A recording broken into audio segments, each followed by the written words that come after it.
annahu kana ma rasulillah o wi hari himo wonduno e nulaaɗo Allah sallallahu alayhi wa sallama e goɗɗum e jahale maɓɓe goɗɗum e yaadu maɓɓe on say nulaaɗo Allah sallallahu alayhi wa sallama immini nulaaɗo yo o yahu o jinda e hakkunde daabeeji ɗin kala ngelooba mba o yii no waɗana ŋannahu fii hijaabu ma ŋannahu ko mba ŋannirte ila e koɗoy heɓe ko nandi e muɗum ma ɗum hara ko ɓokko waɗa e muɗum halla ma hara ko gaarahoy waɗa e muɗum halla foppu muɗum wota o accu siwona o taƴi ɗum allah yabqayanna fi raqabati ba'iri wota o accu min watarin immorde e ɓoggol wataru ko ɓoggi waɗetenoɗi ɗin kono ko hallirɗi laaña ɓe gandi ɗin ɗon haray no seedi e ɓoggi wano boyle ma ɓoggi goo ɗum ɗon ko ɓoggi kono hara ɓoggol ngol ko ɓoggol fii laaña ɓoggol wo ɓoggol waɗetengol e daande ngelooba ma nagge ma ɗum baali ma koyewa mum ɓen andi aynooɓe ɓen no heewi sirku aynooɓe ɓen ko hasi kon daabeeji maɓɓe ɗin ɓe waɗanayɗi goɗɗum ɓe inna ko hijab ɓe inna ɗum ɗo ko lekki soho ɗum ɗo ko lekki ayɓe ɗum ɗo ko lekki ɗum ɗo e ɗum ɗo ɓe yaha noon ɓe ɗaɓɓa ɓokkoy ɓe waɗa ka daande ngelomban kamba mba annda e hunde ba bonna e hunde ma waɗa e fus kono aynoowo on madama na o annduɗo diina tawhiidi ala ko be ko heɓi wo e laawol siko ñoomre huɗo siko ƴi'al siko goɗɗum e ñii'e ma daabe ko ittete e daabeeji ma ko aywa mum ma ɗum sulmo o ƴettay ɗum o waɗa ŋanna hum o inna ko hijaabu o adda o mela ngelooba mban ma o adda o mela puccu ngun ma o adda o mela goɗɗum ngoo e daabeeji ɗin nulaaɗo noon sallallahu alayhi wa sallama ɓayno anndi yimɓe buruuji ɓen yimɓe aynooɓe ɓen ɓe yowoto e ɗum yimɓe majjuɓe ɓen yowoto e ɗum kala ko heɓi daabe on woopi ɓe innay ko ɗum ɗon woni sabu muɗum ɓeyna banni hari hiɗa waɗani ɗum ɗo mantegira banni hari hiɗa waɗani ɗum ɗo e ɗum ɗo haa jooni mo wattani yiili tawa e wano waañooɓe ɓen hiɓe heewidi e ɗin sirkuuji haa jooni wattagol dolokkaaji leeɗi ma guri ma ɗum ɗaɓɓugol ko hawrata e daabehoy wano jawe ma ko waymo mum ƴetta ɗum waɗa ñiiƴe mum ɗen ma ɗum ngalaaɗi mum ɗin ma ɗum ko waywa mum ŋanno ma melo ma taƴa goɗɗum e galakoye ma ko waywa mum melo ma ŋanno ma mela daabeji ɗin bon hiɓe mari waɗaji kadi hay aynayɓe ɓen ka men aranu ne ayɓe nayi innugol wota hibbu ndiyan ɗo wota yawtuɗan ɗo wota wiccirtelen ɗo wota heggortelen ɗo wota naati ngal dambugal ɗo wota fewtir ɗo ɗum fof ko fi innugol no reenude nayi ma no reenude ko way wati baɗin alhaali kamɓes majjere nden no wondi e sirku hoy e waɗa hoy e ko way waɗin piiji nulaaɗo noon immini on sahabajo ɗon o wi yo jindu e nder daabeji ɗin ka o yi sifa koye ɓokkoy e ŋannahoy e melehoy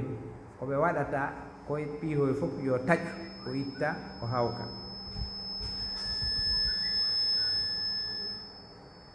enda si tawi ko téléphone ji ɗin e si tawi siiƴay tum siiƴata ko na ella ne tawi o wi o hadise ɗo imam boukhari no yaltini mo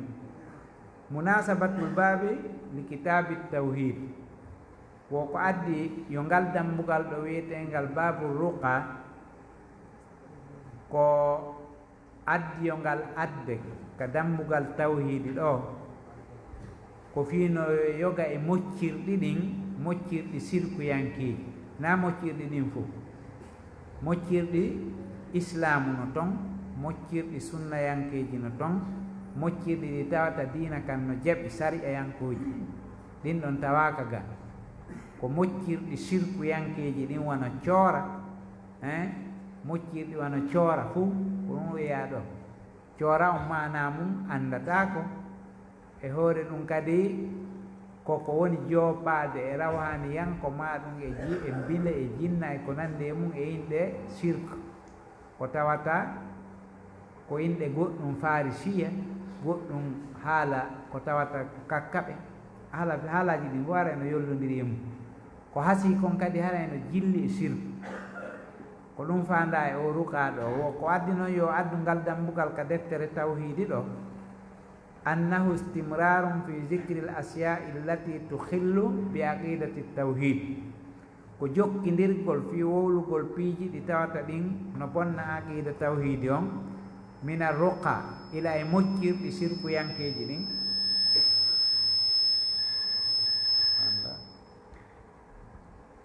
e moccirɗi sirkuyankeji ɗin wattama'im wiyete gazwatul ahzab ko gazwa waɗunoɗo madina e bani gatfan e musriki makka e yahudu ɓen madina ɓe fof maɓɓe ɓe hawtiti ɓe anni ɗanningol l'islam on e nden hitande ɓe ara ɓe lanna fi l'islam ɓe hawti noon ɓe waɗi ko ɓe innata kon alliance hakkunde maɓɓe heferɓe ɓen iwri makka bani gatfana iwri telen najidi alyahudi ɓentayno madina ɓe fof maɓɓe ɓe hawtiti ko ɗum wiyete ahzab suratul ahzab ngol cortewol ngol sajjili ko ɓuri hewde kon e fiino on kon hoyri waɗirnoon oɗo noon sahabajo o tawano ndin kon hoyri ko ɓe inniri ndi gazwatul khandak ko gaawol moolanangol ɓe asuno ka sera saare madina tawi ngol gaawol hingol luggi hingol yaaji ko hiwa saare nden ɓay heefere ɓen iwi makka ari tawi pucci maɓɓe ɗin wata lumbude aalaji maɓɓe ɗin wata lumbude yimɓe ɓen wata lumbude ukkiɗo nder ton wo wata ƴawde ɓe geri ha ɓe tawi ɓe wata natude ɓe tawi saare nden hiwiki ko salman al farisi radiallahu anhu jopaninoɓe yoɓe waɗu ɗum tawi kamɓe ka maɓɓe ton ko noon ɓe wowi warrude manamum si tawi woni saare atakama ɓe aray woni ɓe ndaara natirgal ngal ka tata ala nokku ka goɗɗo rewa si wona o naata ɗon ɓe asa ɗon ɗen gaawol molnagol si ɓe ari ara ɓe wata fiɓɓe o jopaniɓe ɗon nulaɗo allah sallah alih sallama e sahaba ɓen ɓe asi ɗum ɗon hefer ɓen aroy tawi ɓe wata feƴƴude ɓe woni ɗon ha allah addi faabo makko ngon keneeli e ndiyan e marmalle e soñdiaji ari tappiɓe ɗon ha tawi ɓe wata wonde ɓe ƴetti tampiji maɓɓe ɗin e wureje e piiji koɓe mari fof ɓe ƴetti ɓe huuri ko fi ɓen ɗon corte on ngol jippi gazwatul ahzab ko on gazwa ɗon tigi wiyete gazwatul khandak ko innitira khandak ko fi gaawol ngol ahzab ko feddeji jiwndunoɗi ɗin fiyo l'islam on madina lannu ɓe hawra e nulaɗo e sahaba ɓen wa mata sana bada 60 o feƴƴinde o oɗo sahabajo ɓaawo fergu feƴƴi duuɓi 60 qilada on ko woni ɗum ko maayo allah ko fi raqabatil ba'ir koko wengete e dande ngeloba wa gayrihi e tanamu watar wahid awtaril qaws watar on ko gootol e ɓoggi laañal ɗum wiyete watar aw qilada ma ɗum gannawo ay sakkum min arrawi halil qilada muqayyada bi kawniha min watarin aw mutlaqa min alwatari wa gayrihi ko walli fi ɗon ma egguɗo on ma filliɗo on o waɗu e ɗiɗi si tawi o qilada wona ɗo wowlede ko ɓoggol laañal ka ko ɓoggol tumma ko gannete o ko gannete haysi ko lekkum ma ko delbol ma ko wayiwa mum hara ko ɓe wona ɓoggol laañal ma ɗum wona delbol ma wona piihum tun ko tawata waɗete daande almuhimmu kala ko waɗa e dande no wawi wi'ede qilaɗa si tawi woni huttiti dande almana al ijmali lil hadis mana renndin ɗon oɗo hadise o wi anna nabia sallallah alayhi wa sallama ba'asa fi ba'di asfarihi nulaɗo meɗen on mo jam e kisi e woni e mum o ɓe imminino e yoga e jahale maɓɓe man yunadi fi nnas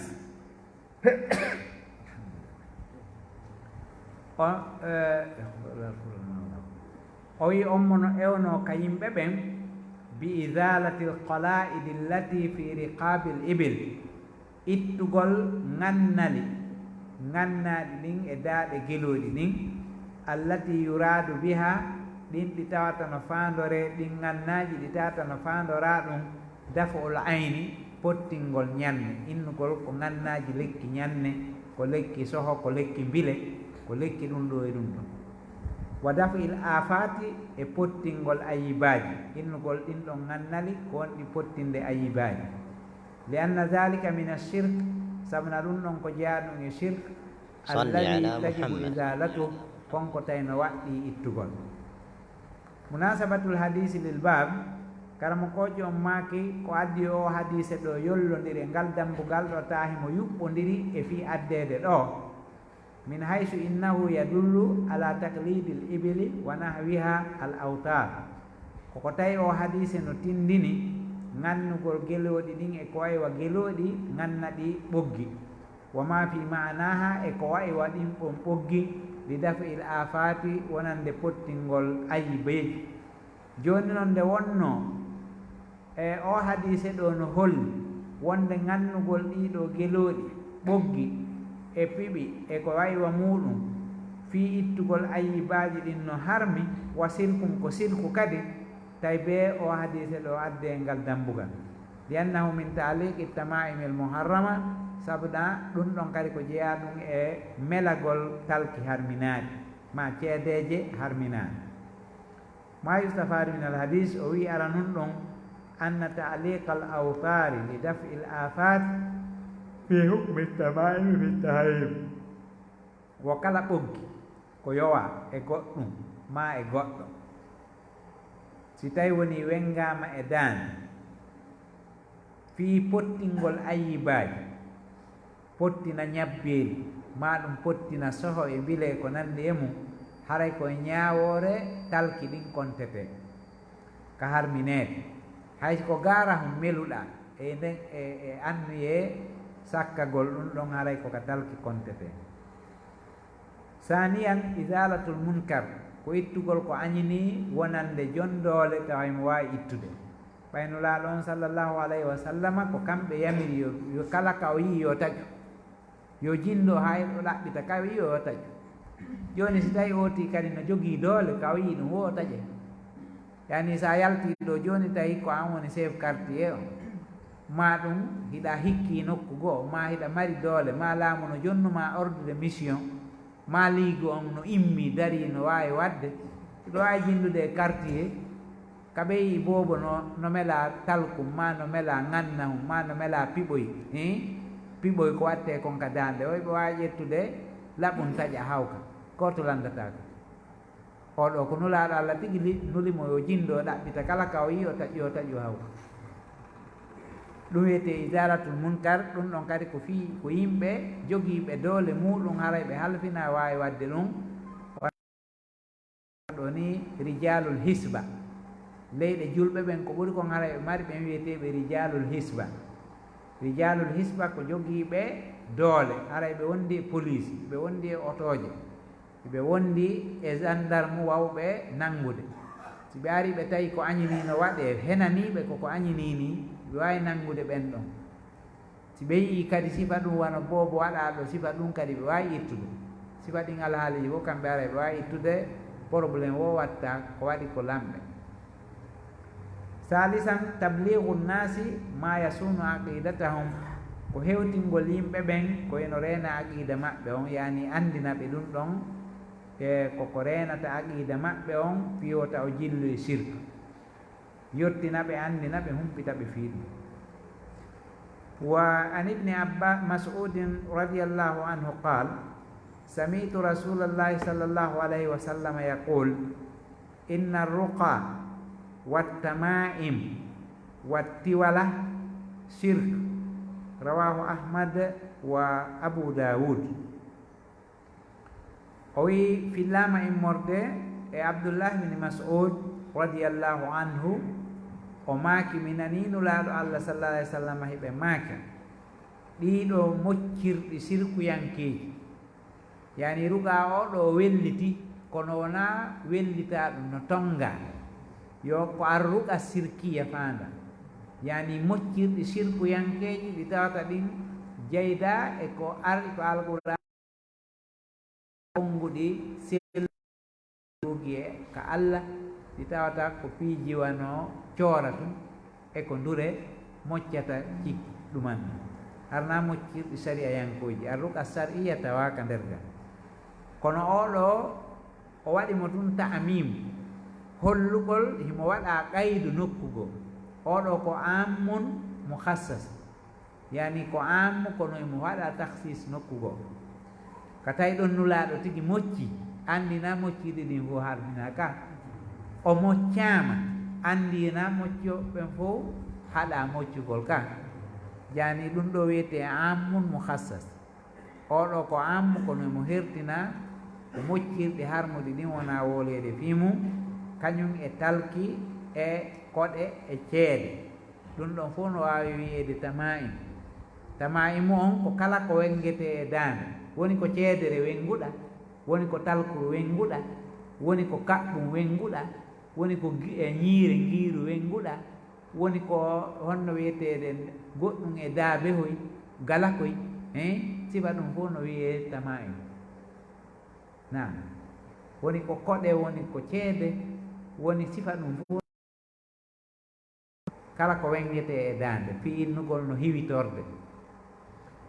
wat tiwala on ko tebeñi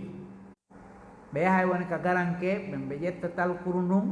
ɓe jonna garankejo on o ño'a nder ton ha o gayna kono hara koko haɓɓitete ka keeci ɗo ɗum ɗon hara e coñci ɗin no wirni andatako ko ɗum wiyete tiwala on tebeñji tebenwol ko watte kon ka keeci sirk ɗum ɗo fof ko sirk rawahu ahmad wa abu dawud imamu ahmad e abu dawuda no filli oɗo hadis o wi noon sa ya'ti sarhu mufradati l hadis fi kalami l musannif rahimahullah wo kalimaji fireteɗi ɗi tata ɗin ko koɗe ɗen e hadise on aroyay firgol mo yeeso almana al ijmali anna rasula sallallahu alayhi wa sallam yukhbir anna istimala hadihi al asya li qasdi daf'i al madar wa jalbi al masalih min indi gayri llahi shirkun billah oɗo hadise nulaɗo men on sallallahu alayhi wa sallam no hebri e oɗo eɓe habri ɗo wonde awa hutorgol ɗiɗo piiji wi'aɗi ɗo fof ila e coora heɓi e ko nandi e mum heɓi o tebeñji e talki e ko waywa mum kañum e o koɗe e ko waywa ceede ɗum ɗon fof wo hutorgol ɗum e fandare ittugol lorra pottingol tampere pooɗa maslaha nafa hara on nafa ko iwruɗo ko tawanta ko tana allah ɗum ɗon fof ko sirkangol allah subhanahu wa ta'ala li annahu la yamliku daf'a durri wa jalba al khayri illa allah subhanahu wo sabuna jogaaki pottingol lorra ma ɗum pooɗa nafa adda moƴƴere si wona allah tum wa hada al khabaru ma'nahu annahyu an hada al fi'li o khabaru ɗo ɗen no holli waɗugol sifaɗe golle no haɗa munasabatul hadis lil bab anna fihi bayana anna istimala hadihi al asya al mazkur oyni ko addi o hadise e ngal dambugal wongal yewde fi aqida fi tawhidi ko hollugol hutorgol ɗi piiji wowlaɗi ɗo ɗum ɗo fof no bonnita tawhidi o sa waɗi talkuru ko woppu ma wawiɗa inde ko ɓay harindu ɗon a wiyata ko Allah faabima siko tebenwol waɗi ko woppu ma wawiɗa inde ko ɓay hari ngol ɗo ha banni hari miɗo hiwiti ko banni miɗo hiwiti tawi mo ala tugade e Allah ala yowade e makko eɗa yowade e ɗum ɗon ma yustafa min al hadis o inni alhassu ala siyanati l aqida ko rerɗingol yimɓe ɓen e renugol aqida on amma yuhillu biha koyno bonnitamo reena aqida on e kala ko gay koyno bonnitamo wa in kana yata'atahu kasirun min annas hay so tawi noon ko ɓuri ɗurde kon yimɓe ɓen no wadde ɗum ɗon madama bonna e tawhidi ko yoti reenu tawhidi saniyan tahrimu istimali hadihi l asya il mazkura ko harminede hutorgol ɗiɗo piiji jantaɗi e ɗiɗo piiji jantaɗi derga wano orte beñji e moccirɗi sirkuyankeji e koyo mum salisan anna hadihi thalasa almaskura sirkum min gayri istisna ɗiɗo tati jantaɗi ka hadise ɗo ɗi fof ko ɗi sirku ittintingol hay e hunde Allah o wi attama'im say'un yu'allaqu ala al awladi min al ayn wo ko koyete talki ko piiji yo e wengeteɗi e payɓe ɓen kulol ñanne innugol joni ko lekki ñanne lakin ida kana al muallaqu min al qur'an amma si tawi woni konkona wengede ko e al qur'ana jeeya fa rakhasa fihi ba'du salaf yoga e salafiyanke ɓen no newni fi muɗum wa ba'duhum lam yurakhis yoga e maɓɓe newinali lam yurakhis fihi newinali yani si tawi ko ano qul huwa Allah ma qul a'udhu bi rabbil falaq ma qul a'udhu bi rabbin nas ma ayatal kursiyu winda waɗa wo yoga e moƴƴuɓe ardiɓe no newni wo kono woɓɓe newnali few madama woni ko waɗete wenge ka dande haray newnali minhum no jeeya on no wa yaj'aluhu min al manhiyi anhu ɓe newnali ɗum ɗon hiɓe waɗi ɗum ɗon ko jeeya ɗum e ko haɗa kon hay qur'ana no haɗa waɗugol minhum no jeeya e ɓen ibne mas'ud radiallahu anhu abdoullah ibne mas'ud wa ruqa o wi ruqa on hiya allati tusamma al azaim ko ɗiɗo wiyeteɗi azaim on azaim ko ɗum wiyeten konti coora ko ɗum wiyeten coora ko moccirɗi ɗi tawata wona moccirɗi sariyayankoji ko moccirɗi coorayankoji qila wi'ama hiya ayatum min al qur'an ko ayeje qur'ana tukraw ala zawil ahati ɗeyno jange e jomiraɓe ayibaji ka ɓalli muɗum aw tukraw fima kami diwi wa khassa minhu dalilu ma khala min ashirk yani dalili on no hertini e ko ko moccirte ko tawata kon no yeewi e sirku en faami luuka waɗaɗo ɗo on ko hertinaɗo yani hina ka o huɓiti ɗon o gollirte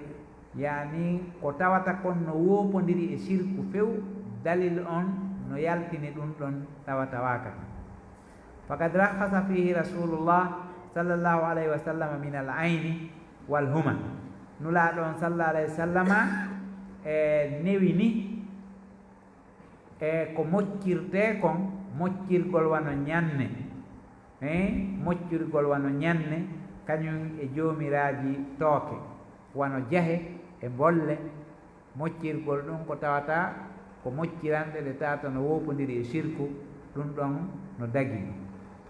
watti wala on say un yasnaunahu ko goɗɗum ko ɓe waɗayno yazumuna annahu yuhabbibu l mar'a ila zawjiha ɓe inna ɗum ɗo si woti wattike ɓeygu makko yiɗaymo warrajula ila mra'atihi siko debbo kadi o inna moodi makko yiɗaymo yani ko piiji tum ko yoga e nodditiɓe ko kara moko yimɓe ɓen inna ɗum ɗo ko lekki muyba ɗum ɗo ko lekki ɗum ɗo ko debbo on yiɗu mawdimo ma ko moodi on yiɗu debbo sifa ɗin ko rewɓe ɓen no yiɗi hutorgol ɗin piiji ena ko ɗaɓɓugol batayaji ɗum wiyete on tiwan yo allah ko alal awlade ay bi anaqi sibyan koko wengete e daaɗe sukaɓe ɓen pay koye boobo koye koye minal ayn li dafi l isabati bil ayn fi pottingol hewterede ñanne gite al azaimu jamu azima qila hiya ayatum min alquran no wi'a wonde ɗum ko ayaje jeyaɗe e alqur'ana tukraw ala zawil ahad yiɗa jange e jomiraɓe ayibaji aw tukraw fi ma'in wa yusqahu lmarid ma jange e ndiyan ñawɗon yarde aw tuktabu fi sahanin ma winde e le'al wona hawi e ko nandi e muɗum wona booliwal ni ma ɗum pileytiwal ko ɗum wiyete sahan wa tumhal kitabatu bi ma'in yani ko winda kon lootiri e ndiyan wona hawi wa yuskahul maridu nawno ɗon yarde wa khussa minhu ay akhraja min umumihi ukhrija min umumihi yaltinama e kaw tayti ɗum no huuɓiti hertinama addalilu huwa qawluhu sallallahu alaihi wasallam la min aynin aw huma kono laaɗo maaki kon moccugol ala si wona hara ko ñanne ma ɗum tooke kama sabaka fi babi man haqqaqa tawhid ma khala min asirki ay al isti'anatu bi ghayrillah ko wallitorgol ko wona allah bi an kanat bi asma'illah nde wonata inɗe allah wa sifati e sifaji makko wa ayati e ayaji makko wal masuru anin nabii e ko filla e morde nulaaɗo allah sallallahu alih w sallam ɗum ɗon haray no yeewi e sirku woni ko ayeje ma ɗum e ko nandi e muɗum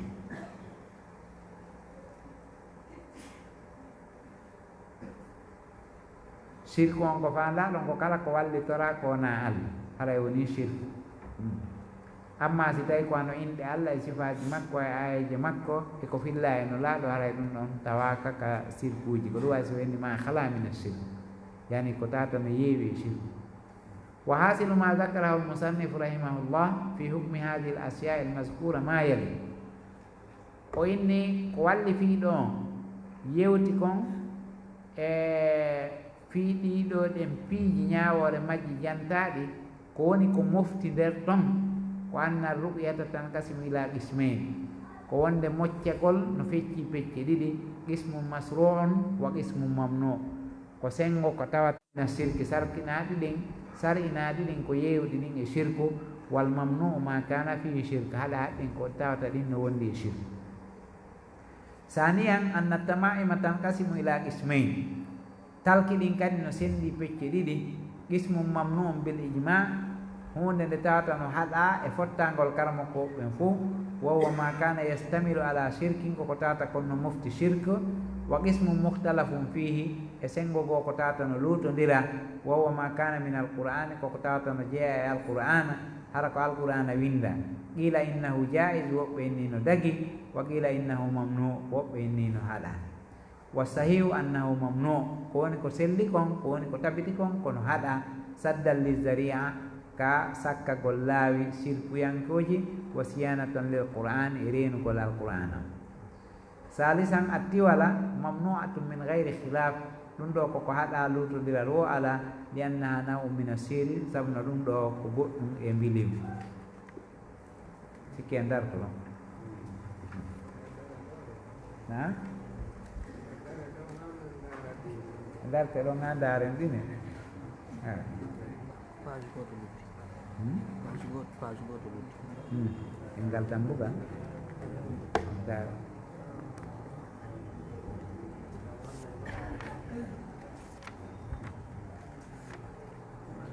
olo lutti o e ngal dambugal o ena no lutti ɗo ana lutti ko man tabaraka bi sajara ɗiɗo kadi ko darsu wono ɗiɗo luttoyay ɗo wono darsu ɗi luttay ɗiɗo ɗi wono e darsu ne